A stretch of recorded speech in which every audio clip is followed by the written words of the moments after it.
the encouragement um, to make the switch. So I got licensed and actually came over with a partner, Katie Keith. She's in the Lakewood office also.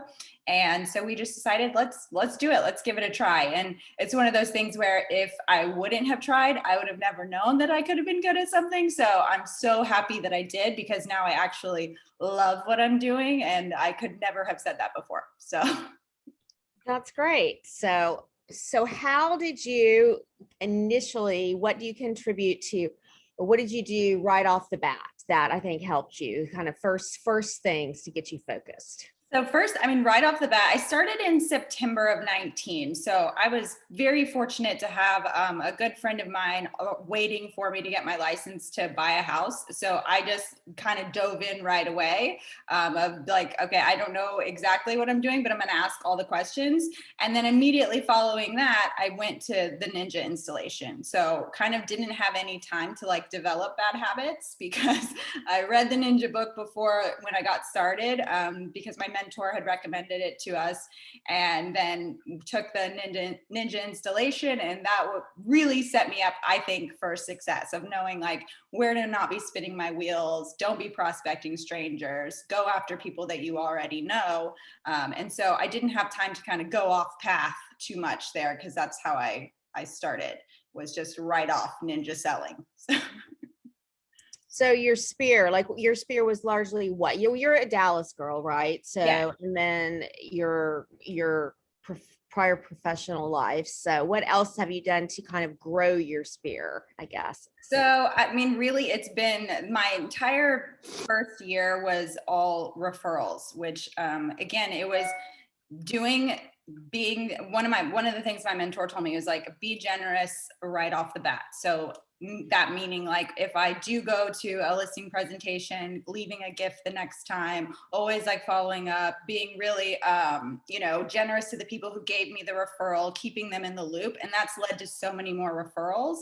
That's how I've really increased who my client base, and then who I can kind of really count on that I know is going to send me people, is because I've just stayed in contact and done a great job following up. At least I think a great job following up and staying in contact with my clients that I've actually sold real estate to, and I continue to get business from there. So just like, even though it's one transaction, kind of trying to stay in their lives. Anytime I think about somebody, even if it's like something so random, I saw something on LinkedIn, they hired somebody that I knew, so I'll just like shoot off a text, and that resulted in, now I have new buyers. And that just happened a couple weeks ago from a past client. So that, remembering that even though it's not a real estate conversation, just like a tiny little thing, anytime I think about somebody, I try to send a voice message or call or shoot a text or anything like that, has really been helpful. That's great. And I know something you have done a really good job at is client appreciation events. You've done some really clever ones. Yeah, so that's actually been the most fun. So I'm excited to do another one this year. But we did like the first one we did was on a smaller scale, because again, it was, when you're just trying to grow. One thing I will say is partnerships with your title companies and your lender, really important. So try to find people that you really connect with, because for my first client event, that was actually sponsored by a title company that we've started to use and built a relationship with. So that's something I learned from my previous career, is all of those, vendors and people that we use, like, lean on them. They're trying to get your business. So use those people when you need help, and so that you're not just fronting all the money. So our first event was with Lawyers Title. We did like a little Pilates event with just some ladies. We invited men too, but it was only ladies that showed up. And it was just Katie and I did that event. So we had about, I think, 10 to 12 people there and did end up closing business with some of those people. So that's amazing. And then for the holidays, we actually teamed up with 2 other agents. So Carrie Cameron and then Lauren Baker. And we did a really nice event at 60 Vines. We each invited, like, I think we were able to invite 30 people each, I think. It didn't end up being that much, but we did like a private concert. It was very, very impressive. And because we split it with 4 people, it didn't actually cost us that much money. So that one we didn't get sponsorship, but doing it again, I would definitely get one of my lenders to help pay for that and come too. So yeah, that's been good. And that's also helped your clients kind of like, oh, see who else that you work with, and kind of, give you a little bit more, what's the word I'm looking for? Not recognition, but kind of, I'll have to think. Yeah, I'm like, I'll have to think of the word I'm looking at. But yeah, so that's kind of just like an impressive way, because people want to be impressed. And if you're like throwing a big party or a little, they're like, oh, she does do really well. And I think that kind of image is very important. That's great. And what else? And I know how else do you merge your like extracurricular, like what you do for fun with your business? Do you So I love to play golf. And that is actually really fun to do. When you tell any lender that you like to play golf, they're like, oh, let me take you to play golf. So sure, always gonna play for free. So the other day I was gonna go play golf with a lender, and one of this guy that I've been prospecting that I've known for a long time, he reached out and I was like, oh, I'm playing golf. Do you want to play? I had actually referred him to this lender. So he was like, oh yeah, perfect. So it's like a great way to like get all those people together, because now I know that when he is ready to buy, this is the lender we're going to go with, because this is who we played golf with. So that's like one of the things I like to do, is connect my clients and the vendors, so it all makes sense, and then I get to do stuff for free. So perfect. Yeah, that's yeah. so good. What about your daily routine? That's a big part of Ninja. Do you have a daily routine? I mean, do you have kind of I a do. set morning agenda or anything like that? Yeah, I mean, I get up every morning at 4:50, because I work out at 5:30. So I work out from 5:30 to 7. And then I get home and shower, and then usually like by 8:30, then I do kind of my gratitudes and affirmations, and then I always check my hot list and warm list. I think that's something that is really, really, really important, because that's another way that I just remember to stay in contact with people. If I showed somebody a house one time and they're not really ready, I'm constantly trying to drip when I see something that I think they might be interested in, and they wouldn't be on my mind if I don't do the hot list and warm list. So you do the hot list and warm list literally every work day. Literally look at it every day. Okay. And because also conversations happen the day before that you're like, oh yeah, so and so talked about land. I just want to put it in there so that I remember, like, okay, I need to reach out to him at some, in the coming weeks, just to see like, okay, where are we at with that, or what's going on. So I try to look at that every day and keep that like the most up to date. I'm not very good at keeping my database up to date, I'm not gonna lie, but I keep my hot list and warm list up to date so that I can constantly be thinking about people. So how do you do your work? I mean, kind of your systems. Do you have more like a paper list, or do you have a spreadsheet? Okay. Yeah, so I keep everything on a spreadsheet. That hot list, warm list, kind of what they're interested in, or time frames, and then I kind of move people along to, if we get an under contract, and then if we close, that type of thing. But yeah, I try to put as many notes in there as possible. But again, I think if you use paper, if you go out to tour, paper is a perfect way. That way it's in your hand and you can kind of like see a house and know who this might fit for. And as much as you think like, okay, that person's not ready, you don't know how long it's going to take, and you don't know what conversations have had behind the scenes. So never stop from reaching out to somebody unless they specifically say like, we're not looking anymore, because you just really don't know. I mean, I had some people that I was dripping on. I met them at an open house. I had known them prior, but we kind of connected again at this open house in 2019, and I just closed a house for them in last month. So it's like, just continue to drip. Like, I saw this, or I'm thinking about you, or it's your dog's birthday, or I would do monthly like market updates on their neighborhood. And yeah, it takes a long time, but don't give up, because you just don't know. Yeah. Unless they specifically tell you, hey, we're not going to look, then you don't know what's changed, and you want to be top of mind. So. Okay, you mentioned open houses. What's kind of your strategy, some of the techniques you use for open houses, and some advice about open houses you could share? So open houses, I like to do open houses because I'm like a real chatty Cathy, and I just like to meet people and have people coming in. But I think just don't be afraid to ask people to sign in. I think when I started, I was real hesitant about it, and now I'm a real stickler. I'm like, nope, sign in before you can even go further. You're coming into this house and I'm in here and I want to be safe. So go ahead and write your name down, and then just can start to talk to them about them. I mean, they know what the details on the house are. If they have any questions, they're going to ask you, but they've already looked it up. They know it's 3 bedrooms, 4 baths. I just kind of start off with like, so how long have you guys been looking? Where do you currently live? Like trying to get as much of that forward information as you can. And then kind of like Becky said the other day, which I'm sure I got this from Becky a long time ago, I just take notes on the back of the sign-in sheet so that I don't forget. Yeah. And then, you know, I don't do as great a follow-up with the note cards and everything as Becky does. But, you know, trying to send at least a follow-up. Thank you for coming. Let me know if you have any questions. If they only put their phone number, then I'll shoot a text or call. If they only put their phone number. And from open houses, I got my very first listing. And they had no idea that it was my first listing because you have such a good brand behind you. Like I think that's my favorite story is, I was doing the fall open house tour and some people came in, their house had an open house on it. So they were just trying to like, you know, kill some time, but they liked the house and they had already had an agent. And I just gave them my card. They really liked the house that we saw. Then I gave them the list of all the other houses that were on tour that day. And then 2-3 weeks later, I get a call from them out of nowhere. Hey, we don't really like our agent. Would you be willing to list our house? We just don't think that she knows what she's talking about. And we just want somebody to give us some direction. And she would just say like, yeah, to whatever they thought, and they didn't know anything.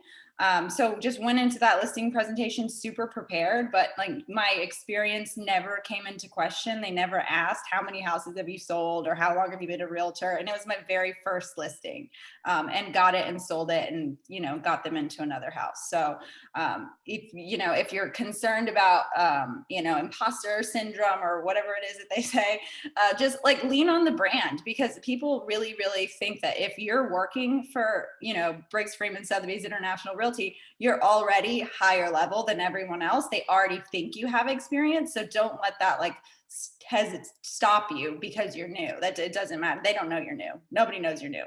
It's like you're already in a higher level because you work for this brand, I think. And that's how it's worked for me, at least. That's great. Okay, you mentioned listing presentation. Any tips? Do you usually do a written one? Do you do the video one? What do you do usually? So I will drop off the day before the listing packet. So I just have, you know, a handful of those already. So the day before, I do the whole Thomas Wright thing, like, you know, the whole thing. I don't skip the steps. Even if it's for a friend, I want to make sure that they, know exactly what they're paying for and why I do it. Because again, and let me interrupt real quick in case some of you aren't familiar with Thomas Wright. He does a wonderful listing presentation, and that's really, he's out of a Sotheby's in Utah, I think, right? And we have kind of adopted it as our own. And if you guys go into the Success Center, you can find that. And Zareen actually does a class, and it's recorded, where she plays his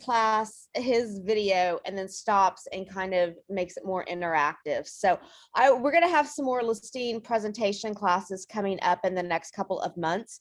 But if you haven't already watched that video or attended a listing presentation class since you've been at Briggs Freeman Sotheby's, I'd encourage you to do it. It's about an hour and a half, I think.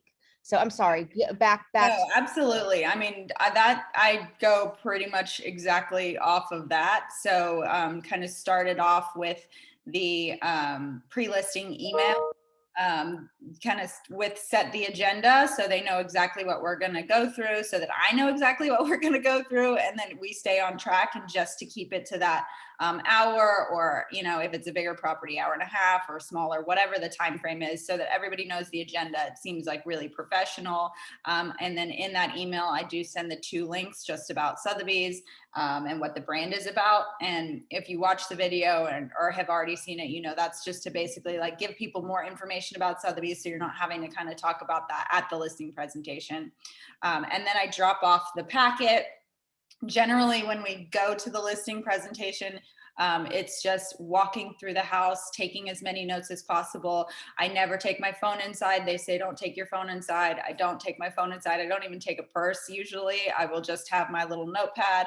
I don't want to seem like I'm distracted or anything like that. So I just let them know that I'm taking notes. If Katie and I both go to the listing presentation together, one of us will take notes and the other one will just kind of talk, or, you know, vice versa. So do that, and then kind of go through the house, talk about, you know, what they would change, kind of just the whole process of Thomas Rice. You'll see that when you guys, if you haven't seen it already. And then after that, always come back with the comps and the market analysis and the suggested range of list price along with the ABC list. So that is a little bit more follow-up work. Always say that it's going to be within 24 hours and always do it within 24 hours because you want to do what you say you're going to do. Right. And so what Sierra means by that, guys, is sometimes, you know, instead of she's never been in the house, let's say, so she doesn't want to come in with a price because she knows, like she said, it's 3 bedrooms, 4 bathrooms. So, but doesn't really know how updated it is. So, you know, you kind of, you want to let them know and be upfront. You know, I don't want to give you a total price right now. I need to really delve into the comps and think about this. And as you mentioned, a range, instead of saying, yes, this needs to be priced at 525, you know, you do a range, like about a 3 to 5% range and stuff. Kind of let them help choose. So that's all really addressed in the Thomas Wright videos. Yeah. And, you know, people appreciate that if you say that, you know, having not seen the house yet, I didn't feel comfortable coming with the price. Nobody is ever balking at that. They're just kind of like, oh, okay, interesting. Great. So then it gives you another follow-up. So the whole thing that Thomas Wright talks about is extending the presentation. So now you've had the pre-listing email, you've dropped off the packet, you're there, then you come back with your comps. And then I also come back with a gift of some sort the next day. Just like it depends on the person. So everything's, this is probably not the most streamlined way to do it. So I won't suggest that this is how you do it, but I try to make everything very personalized for the people. So if it's like, oh, I saw that they had a lot of LSU stuff everywhere, then I might do like a tumbler or something. Or if they're like really into plants, I might buy an orchid, or it just kind of like depends on what you pick up in the house, you know, from what you see. But I'll drop off a gift the next day, just like with a handwritten note card, and thanking them again for their time, and like, you know, obviously assumptive closing, looking forward to working together, that kind of thing, the next day as well. So that's kind of how I go through the listing presentation. But one thing I want to say is don't reinvent the wheel. There's literally no need to do that. We have so many fantastic resources and people across, you know, Briggs Freeman and Sotheby's that will share all of this information and give it to you like exactly how they do it. And all you have to do is plug and play. So there's so many things to learn, and that can be really overwhelming when you're new. So this type of stuff is not something that you need to try to recreate. Just go with what works. And I found that this works. So that's why I stick with it. And it's just set the easy button, guys. Don't make things harder. Good advice. Yeah. Any advice for working with buyers? Oh, that's all I have. So this whole year I have 2 listings coming up, but everything else has been buyers. So my advice, I've just been trying to set the expectation, good or bad, up front, because it is a roller coaster. It is going to be really emotional. And so what I've just been telling my clients recently is, you know, just let's be prepared. That this is going to take a little bit of time. We may not get the first house, we may not get the second house, we may not get the third house, but we need to have short memories and be ready to just move on. And also just be ready to buckle in, because we're going on a little roller coaster ride. And as long as they like know that, I don't want anybody to be surprised. And then, you know, at the very beginning of the conversation, I want to know what they know about the market, and what they have seen and heard and feel, and kind of what those like fears and concerns are, to be able to talk about that prior to getting started, so that nobody's really surprised by, oh my gosh, there's 10 offers and, you know, we need to do all these things. So I try to just set the expectation of, you know, what the market's like, where they're looking, what we need to be prepared to do, and or what might be on the table that we may be up against. Good advice. What is a piece of advice you wish you would have been told early in your career? Ooh. Ooh. This is going to be a toughie because I feel like I got so much good advice. Okay, that's good. I really do. I think I'll give a piece of advice just because I don't think Yeah, do that. think of anything that but lean on the people around you. I mean, that has been probably the biggest reason that I've been able to be successful in my first 2 years is because I asked all the questions whenever I didn't know something. I would ask Angela, I would ask other managers, I would lean on Zareen, I would call other agents. Like there was never a time where I felt like I couldn't ask a question. And it's so important to know what you're doing. And even if it's about like a neighborhood, I had clients that wanted to buy in a neighborhood and the house was like really high for the neighborhood and I just couldn't understand why it was just like this specific neighborhood. So I found an agent. I went into MLS, search sold. I found an agent at Briggs who had sold a house recently, called him up. He talked to me for like 20 minutes about what it is about this neighborhood and the elementary school and all these things, and gave me so much information to make me feel confident to be able to speak to this to my buyers and why. And so people are just so much more generous than you think with their time and their knowledge. So that would be my biggest advice, is just lean on, I mean, meet as many people as you can. Help out as much as you can. When I say help out, it's like I have, a few agents that will reach out to me whenever they need something. And I'm always available to help these other agents because it's like I'm learning something.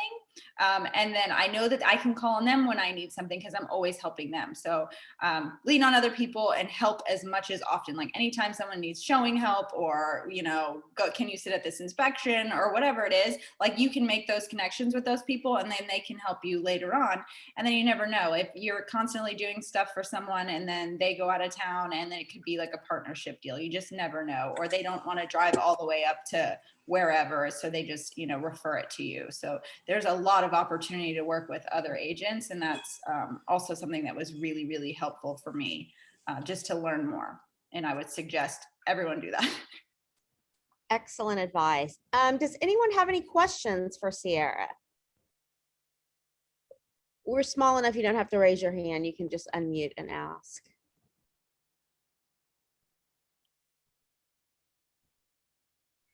So what was your biggest challenge, like the most challenging deal? I had a very difficult deal last month. Oh, I think I know this one. Yeah, because I talked to everybody and their mother about it. It was horrible. But I had my buyers, we went under contract. We paid an insane amount over listing price. This was probably our 10th or 11th offer. We had started looking in November of last year, missed out on our first house by like $5,000. And then that price point was we were like in the 700s. And then as the market prices have increased, so did our price point. And then we ended up getting under contract on a house for 1.12, which is significantly higher than where we started. So through negotiations, we had paid, we were almost like 60,000 over ask with an appraisal waiver at 100,000 or at $1 million. And during the negotiations, it already wasn't good because they wouldn't even pay to repair a bathtub because the bathtub was broken. So you're buying $1 million house and the bathtub doesn't work. So not great. But again, this is like our 10th or 11th offer. So we're moving forward, nothing we can't get through. Well, then we get to the final walkthrough and repairs aren't done. So the previous listing agent had, I guess, led her clients to believe that they could do the repairs during their lease back. So that obviously didn't work with us. So we ended up wanting to push the closing. Sellers didn't want to push the closing. So we just got an additional like $500 deposit. And then they were going to still do the repairs. So just rewrote the amendment with the exact same stuff. These repairs were still going to be done. We just added money to the deposit. So that's moving along. We get to the closing day. They have to push it because they didn't have a lien paid off or something. So we push it. The next week, the sellers decide they don't want to sell the house anymore, and they just don't want to. Oh, okay. So then they were reaching out to my buyers separately, like trying to cut me and the other agent out of the deal. My buyers are like, no, just go through our agent. And they ended up talking, and it was a lot of, maybe we might lose our job, so we don't want to sell. And granted, they're selling their house way over value. So we're like, okay, well, that doesn't really make a lot of sense. We still want to buy the house. They were trying to offer money for my clients to just walk away. And luckily my clients are our friends. So they were so fantastic. And we're like, well, there's not an amount of money that you can offer us that would have us walk away. And then you would also have to take care of our agent, because she spent a lot of time and energy in this deal. So you would need to pay her commission too. So kudos to them. But so that didn't work. And then closing day comes around, my buyers sign, I'm flying back from vacation, so I'm on a plane the whole day. Sellers don't end up signing. So then during a layover, I have to call everybody and their mother to try to figure out what to do, get an attorney involved. We had to send a demand letter to the sellers the next morning requesting that they close, or we were going to file suit. So finally, by the next day at 4 p.m., they finally signed. But this has still been like an ongoing problem. Today is the end of the lease back. So they get the house today.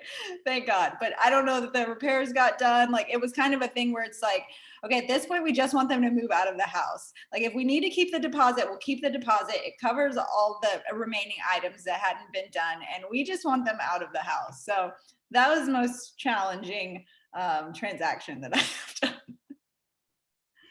done. Good. Well, now you handled it beautifully, as always. Tried my best to not lose it. That was a situation where I had a lot of times where I just wanted to scream into my pillow because it was so frustrating. But and even in that scenario, the other listing agent remained friendly and calm, and we both knew like this was something we had to work through. And even though I really wanted to scream a lot, I don't do that.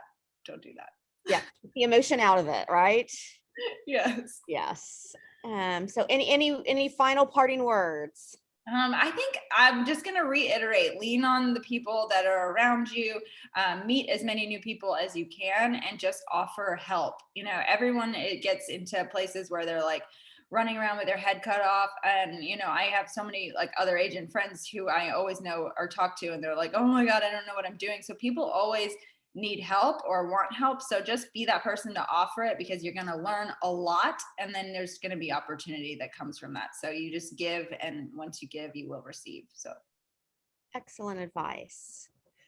Well, thank you, Sierra. We really appreciate your time and hearing your story, because I saw you at the very beginning in your first couple of deals, and now you are a superstar at the company. So, well, thank you so much for having me on. Appreciate it. Okay. Anyone else have any issues, questions they want to talk about? Anything about any of the contracts or addenda or anything, or I have one question. Yeah, sure. Who did you all mention the listing presentation that you should sign up if you haven't done it yet? Thomas Wright. I'll find it and try to send you guys a link. Okay. Cool. So let's do that, because it is good. It's very ninja based. And it mentions, and then with the ones with where Zareen is kind of popping in, she'll say, okay, she'll tie it into the specific resources we have here at Briggs Freeman Sotheby's and stuff to just make it easier. But yeah, it's great. And one of the things that Sierra mentioned is there's like a pre-listing checklist, and there's checklist and, things to, send them before. So like she said, extending the process is really kind of what it's all about, where it's not like it's a one and done, you're in there, in 45 minutes. This is, several days worth. I'm looking forward to seeing you, and I think the pre-listing letters, like kind of telling them what you're going to do. We're going to come in, like you to give me a tour of your house, and we're going to talk about the market. We're going to talk about your expectations. We're going to talk about the brand and everything. So they kind of know what's going to happen. And then, then the next step is you come in and you do you do those things. And then one of the follow-up pieces, in addition to, really drilling down on the price and comps, is, giving them a to-do list. Okay, to maximize your value, you should, paint the orange room white, and, fill in these cracks here and stuff like that. So yeah, I'll absolutely get that to you guys. And would for next week or next time, I think Zareen will be doing it again next time. Do y'all want to talk about listing presentations more? Would that be something good to do? We send the listing presentation information out and then talk a little bit more about that. That'd be great. Okay, that sounds good. So yeah, if I don't get it to you today, because I don't know if I have the whole list from Zareen, and she is on vacation in New York, we'll get it to you like Monday or something. Perfect. Yeah. Thank you so much. Yeah.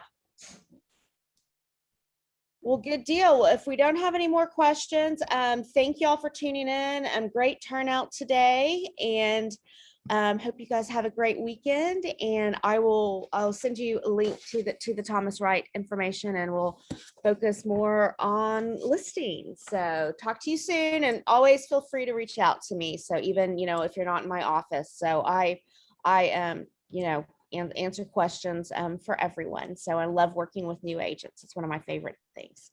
Talk to you later. Thank you. Bye.